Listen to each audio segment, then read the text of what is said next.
Welcome back, everybody, to our last game of the night. It is Team Empire versus Na'Vi for the D2CL. Last game for my night. Don't worry, there's a lot of joint coverage still going on over on our Red live stream if you want to go check that one out. For now, though, you're here for our Dailymotion Desero as well as Kingston HyperX sponsored tournament.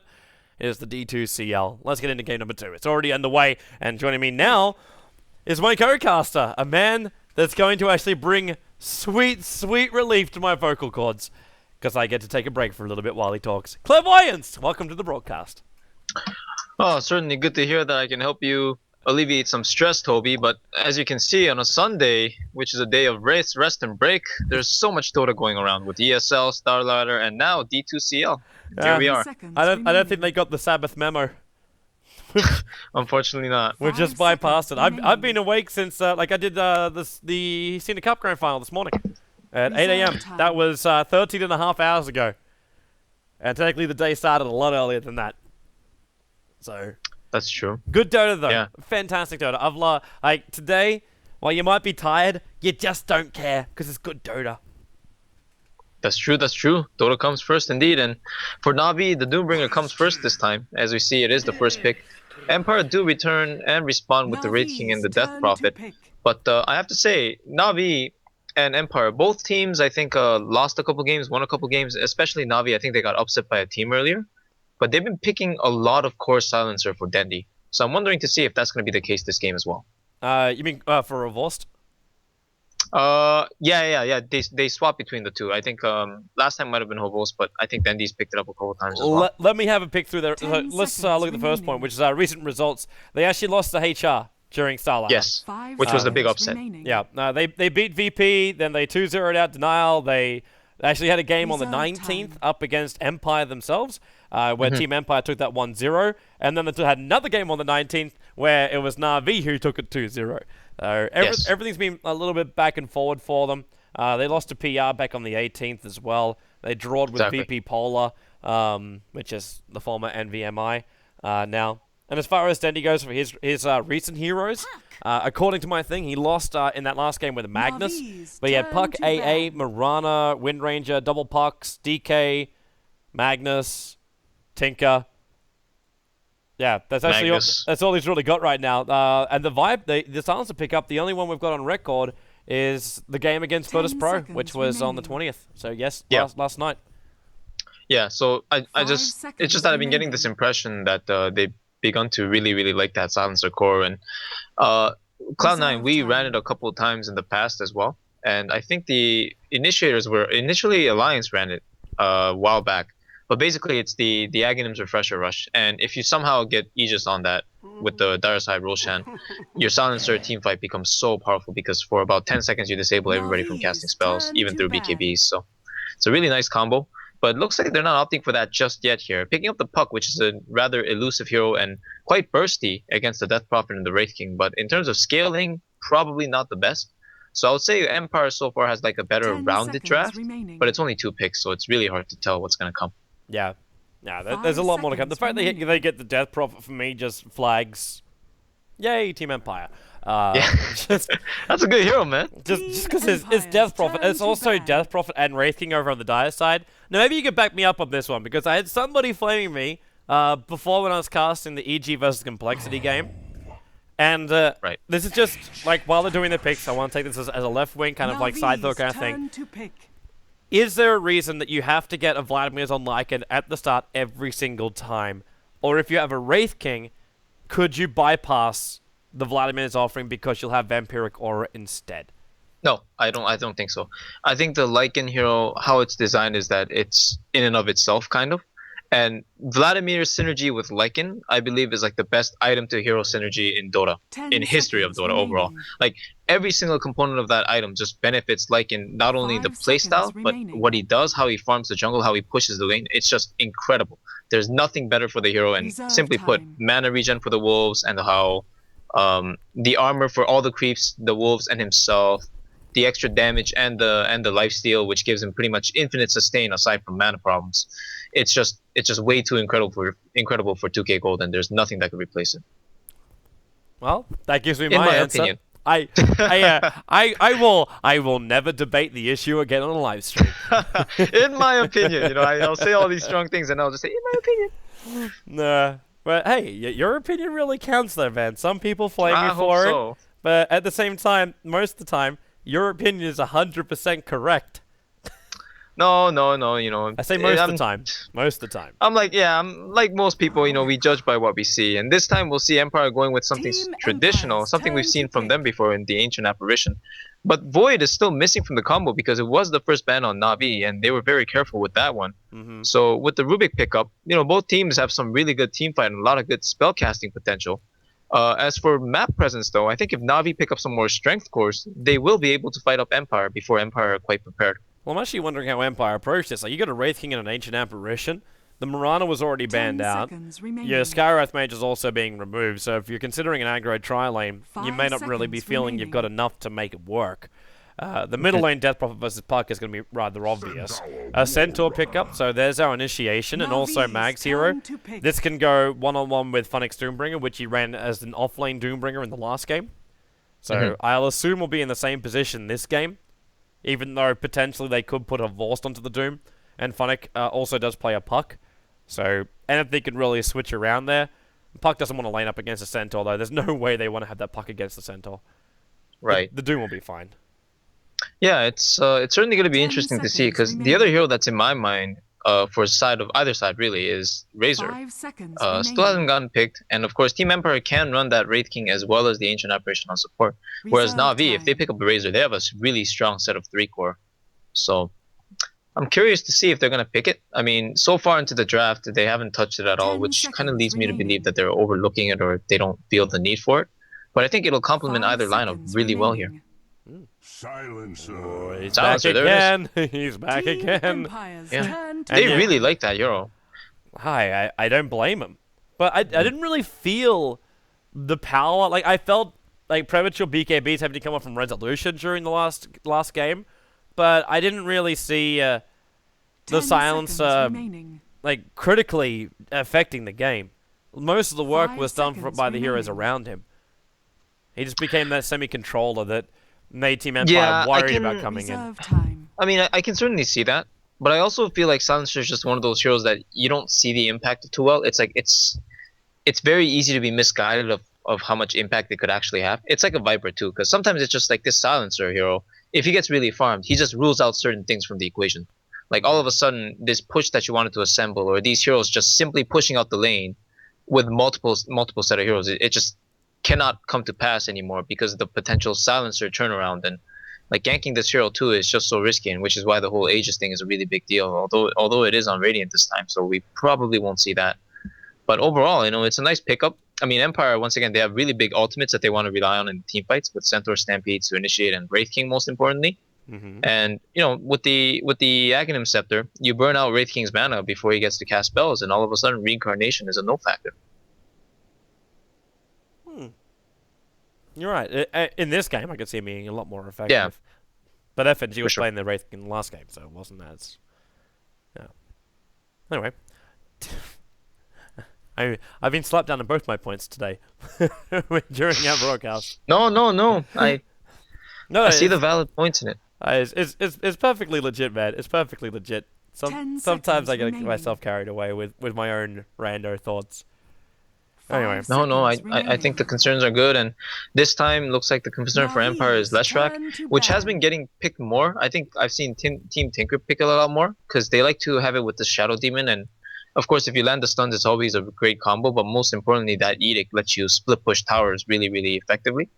So looks like they're worried about that on the side of Na'Vi, and both teams, I would say the drafts are strong. I'm still looking forward to a Razor though. I guess Na'Vi can't really pick it unless they want to run a Jungle Doom. Or even actually that could be a support Silencer as well. So either teams, they could go for the Razor here. I wouldn't put either past Na'Vi.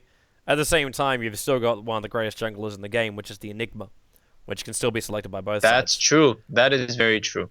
The problem with Enigma for Empire though is 1, you're going up against Silencer, 2, you're going up against Rubik, 3, you're going up against Doom, and 4, their support, like they had it in the last game. In fact, the Silencer wasn't a problem during the last game. We had Enigma getting 3 4-man black holes. during last game. Whoa, against the Silencer? Yep. Against the Silencer. Are we talking about like black a holes. Silencer that was keenly watching out for that though? I mean, That's, well, it was a War Silencer. oh, Turn to pick. that guy is a bold player. You know, he wants to be at the front. So Oh, well, he got Goes to caught show in, some he play got caught in almost every single one of those black holes. yeah, that's unfortunate. In fact, as you know, he was in actually every single one of those black holes. But Team Empire going to go for Torski as their final selection. So they've got the role in initiation power coming out from the Tusker, as well as the Savior. Technically, well, I'd say technically he could snowball and protect everybody, but it doesn't really work that way when you're silenced, does it? 5 seconds remaining. Practically speaking, it's very difficult to establish that. There's also no easy way to get it like a Reserve combo off. time. Like UI shards might force someone to walk back closer towards the Centaur, or buy more time for the Ancient Apparition to attack. But the Chilling Touch bonus damage, you don't really get it with Harassment. Like, that's a core Wraith King we're in fact seeing here. I don't know how effective this Tuskar is really going to be up against the Na'Vi lineup, because I see Na'Vi's lineup having the ability to just kite them. Kite all of Team Empire. And I know I'm saying that about, like, Blink heroes as well as heroes that can snowball and drag everyone else with them, and the Ice Blast will be causing some problems. But you still got a large amount of maneuverability over the Na'Vi lineup. And you get a large amount of control, too, between the Silences, between the Dream Call, between Rubik's Telekinesis, between the Global Silence, the SK Burrow Strike, and the mess he creates with the Epicenter, and even then Doom with his own ultimate. This is going to cause a lot of problems for Team Empire during the team 10 fights. seconds remaining. Yeah, like in terms of control, I definitely agree with your point there. I think 5 seconds the remaining. best way to put it though is that Navi have really, really strong counter initiation potential. Like they have really good turnaround.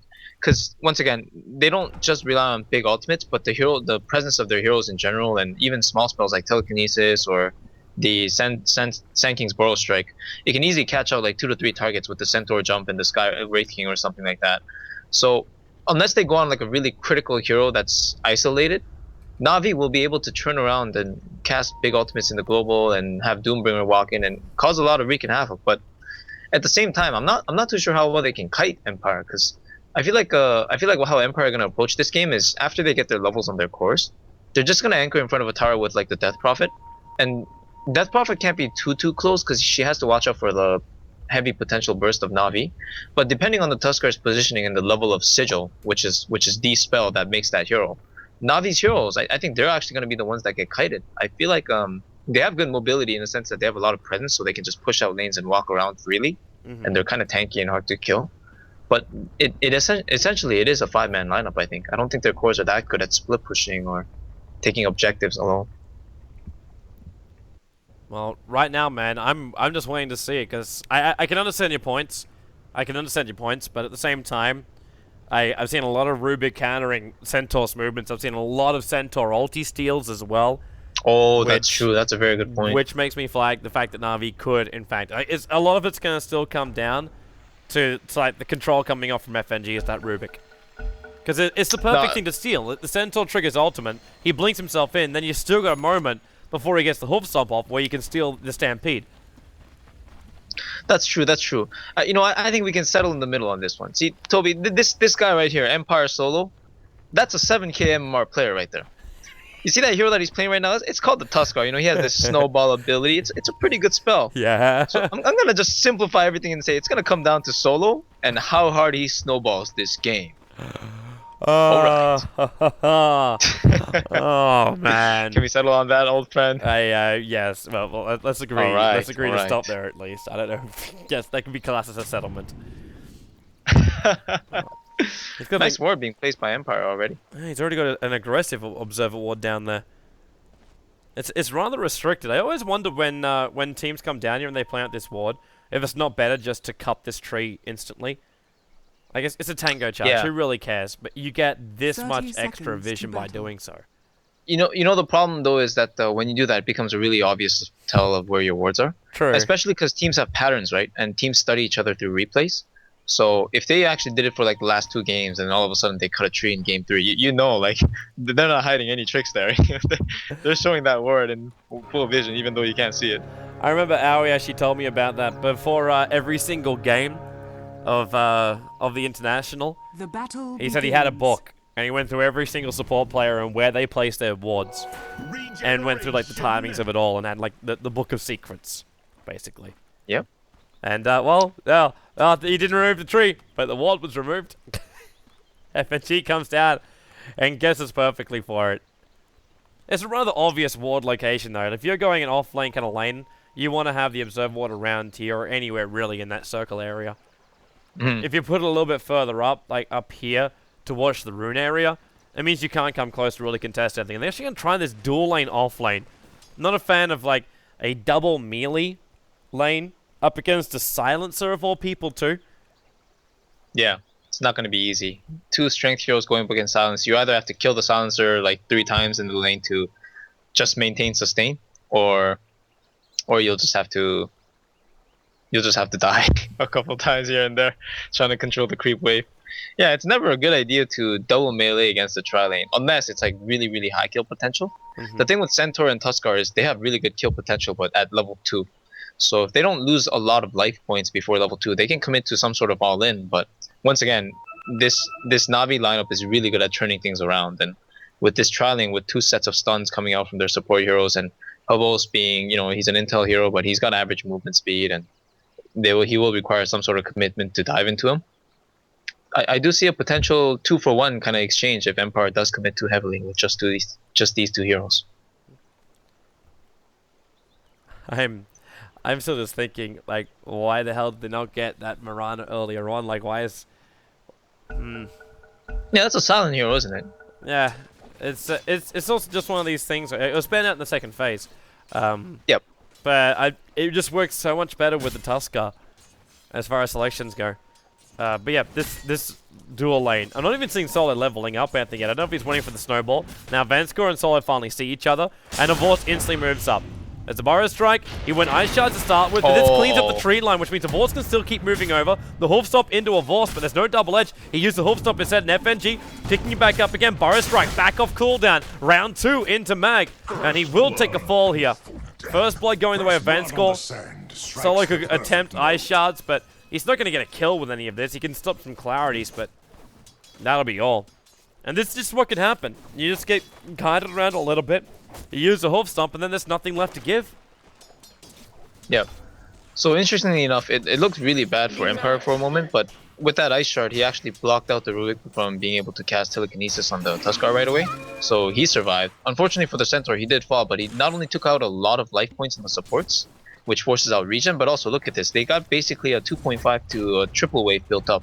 So now Empire is actually going to sap a lot of EXP, and they will get the level 2 that they're looking for the extra kill potential coming out of the Centaur Tuskar combo. So the lane really starts here. I love how we're both sitting on opposite sides of this draft right now, as far as like who we think is actually really having the upper hand. I am seeing, however, like a Wraith King getting a hell of a lot of farm up on top lane. Radiant's top tower He's is given himself a double stack on the side too, so he can deny up the creep wave, but Funny's still up here also farming. Oh, hello middle lane. Should check that one out a little bit earlier. Resolution goes down to a haste gank from Vanskor, able to get the Burrow Strike out. And Denny not actually having even a single point up in Rift. He went for the Illusionary Orb maxed, and that's able to get the kill, while on bottom lane, Mag, I don't know, last attack, cancelling up the clarity, but he'll survive on 84 life points. Just seems like Na'Vi are the ones dictating the terms in the lanes right now. Yeah, that hurts Mag quite a bit. I actually think that was a solve, and which forces him to now return to the base. Although he was probably going to get zoned out anyway, but it was hard to tell because the Silencer is low HP, and there could have been a kill attempt kind of thing going on. Oh, and Solo, he is going for it. He's having a crack? Okay.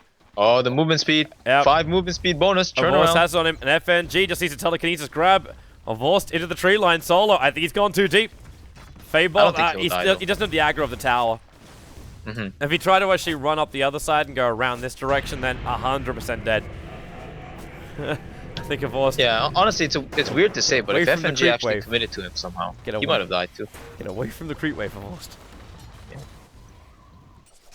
He'll go back to base, but the Rubik is now going to find some good levels farming on this bottom lane. It just seems like we're playing tag team on the middle lane. Resolution and Dandy. Dandy able to phase shift out a little bit of the damage coming from Resolution. The first time I actually came towards that middle lane to watch what was going on, it was Dandy living on very, very low life, just trying to wait for the timing to phase shift dodge. the crib swarm out from Resolution. Yeah. So it's a nice thing for Puck to be able to do that. Most of the time, though, you can't really stop DP from farming. In this case, it's different. I think Dendy's already got 2 times the CS, and part of that is credited to the nice gank coming out of the Sand King with the haste rune. But Resolution still doesn't have bottle, which is quite important here, because 4 minutes into the game, he's level 5 and he doesn't have any lane sustain right now. Means Dendy getting this invis rune means that he might actually just land another solo kill if Resolution's not careful. So this hurts a lot in this laning phase already. Especially considering Denny's about to crack level 6. But Resolution saw the fact the invis rune was being picked up, so it's very obvious for him what's going on. And then he'll now just break free of the invis. While on bottom lane, Mag, what do you even do against this? You're getting cursed up, and you just force back. You lose half your life with 2 ability harassment. That was all that was. And that's a Centaur losing half his life. Snowball's going to come in. FNG's trying to wait for it. He's going to have an extra help, though, and that's going to be the double Burrow Strike. FNG needs to get himself out of this one. Then again with the Fade Bolt, they already get the kill over from the Centaur. Solo being silenced up, and he will also drop. Fight the money. On this bottom lane, FNG survives. He was right underneath that Centaur. But this is the control factor. You want to run yourself in and snowball in. You went still solo on that Tuskar into the fight. There was no follow-up with the hoof stomp. And now you're going to have, like, oh, is this a Satyr Blast to help out? Funny comes in. Resolution's locked here. Yep, the Satyr Blast, the Orb damage, and Resolution's going to drop. He actually jumps up Dendy as well to the Illusionary Orb. The Ice Shard's trying to go, but a phase shift from Dendy will dodge Solo's attack. He's even got some extra help coming in as well. It's just Boots with a 4-1 charges up his sleeve. Careful with the courier. Solo, maybe taking the bait. Not fully, though. But they're still 5-0 now in favor of Na'Vi. Yeah, Resolution is in a world of pain, simply put. He's just struggling so hard. He had to get a TP, bought from one of his supports now. He's going back to the mid lane, but Dendy is so far ahead of him in net worth. It's about 1,000 over already, and a support just TP'd in to refresh his bottle without even sending it back. So the lane's already going so well for the side of Na'Vi, 5-0 in the kill score. But at the same time, you know, we haven't seen Empire really assemble yet in terms of either both supports roaming together or even Wraith King making his move, aside from just sitting in the lane so far. And speaking of the Wraith King, he did pick up a Midas recipe, and I think this is the correct choice. Well, it's the correct choice as long as you can keep your space up. Like, if Na'Vi don't force the issue, which actually they can't really, can they? No, they really can't. You're not going to bring thing. down a tier 1 tower. The only thing you can do is really punish Team Empire for overextending themselves. Which is kind of what is all that's really happened on that bottom lane.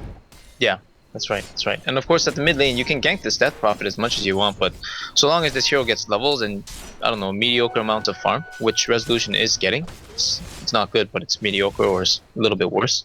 It will get better in time with tower pushing, because the hero just keeps pushing out waves, and it's hard to see the hero as there's no creep wave to deal with.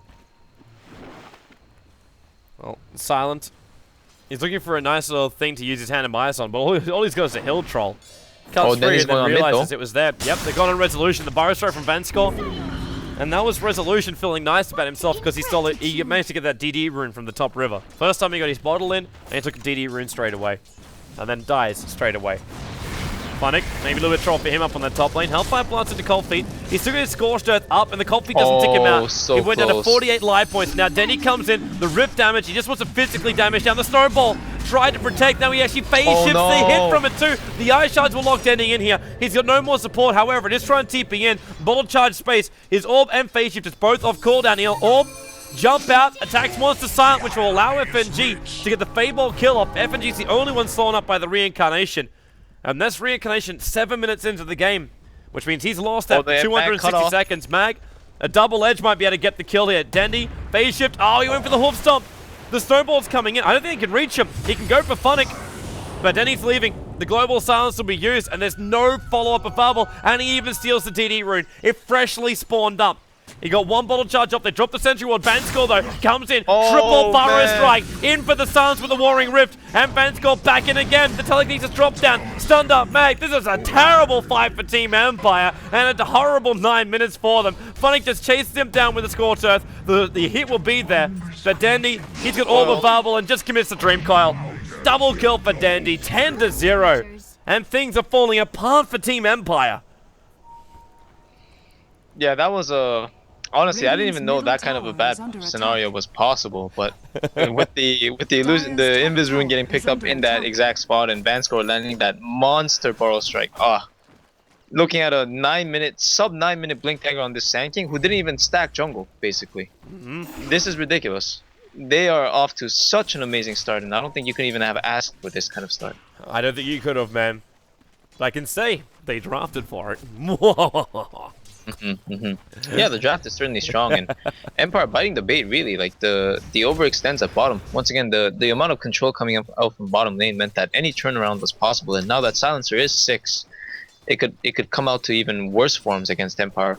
But I still think Empire is actually not out of it. It's a hard call really, but they still have all the towers, and it just goes to show that Na'Vi, they'll have to win another couple of fights with their lineup before they can really start pressuring towers. Yeah, that I'll definitely agree with. Empire, we still haven't seen the effect of the Exorcism of Resolution, because he hasn't even leveled it yet. He's gone 3-0-4 in his build. Attack. And the Wraith King, he died up on top lane. Sure, okay, that kind of stuff can happen. Whoops, like on bottom lane, that's cool.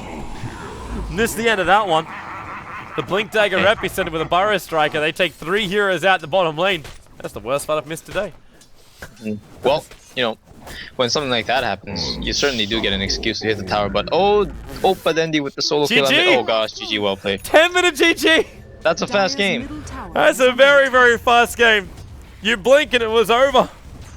Na'Vi, That's gonna hit home for Team Na'Vi. A 10-minute GG. That game right there actually means so much for them. They have literally saved themselves in this group stage. Because they've only got a couple more matchups to do, but they go 6-4 now in the group. And with their results, with this 6-4, this actually pushes them up to a point where they can take second position. And more importantly, with the losses coming into Team Empire looked untouchable. They had 1 loss in this entire tournament. The lowest loss, apart from Fnatic, who have only played 1 series, the lowest loss was 4. And that was Cloud9 and Na'Vi, who were on that. Everyone else has lost 5 or more. So Team Empire looked like they were going directly to DreamHack Bucharest. Right now, anything is possible. So the European grid has been opened up a hell of a lot by this 2-0 win. True. And that's going to wrap up our broadcast. That's actually it for the day. I'm going to go home and Are you rest. serious? Yeah. Yeah, finally. Okay, well then. Thanks for having me for 10 minutes. It was beautiful, man. I actually had this premonition this would happen when you came in, because you missed game number 1 because we started an hour before I thought we were going to start, hence Clairvoyance wasn't here. And I didn't really have enough time to give notifications, say, yo man, it's starting. Yeah. We ended up just going directly into it off the back of an EG complexity. Yeah, a lot of Dota still being played out. Please head over to Join Dota Red. You can find the live stream over at joindota.com. Right now, Power Rangers are playing up against Moscow 5 in the ESL 1 New York qualifier. So go and join that one. The D2CL will return tomorrow evening with Fnatic versus Tinker and Fnatic versus Cloud9. These games starting from 18 CEST. We also have ESL 1 games going on around that one, and the D2CL games every night for the next 3 nights starts at 18 CEST. You'll enjoy it. On Tuesday and Wednesday, we have a Na'Vi start on both the days. So, hope you enjoy the broadcast. VODs right here on the Daily Motion channel. They'll also be available over on our youtube.com/JoinDota channel as well. And for now, thanks for watching. Have a good rest. Auf Wiedersehen. We out.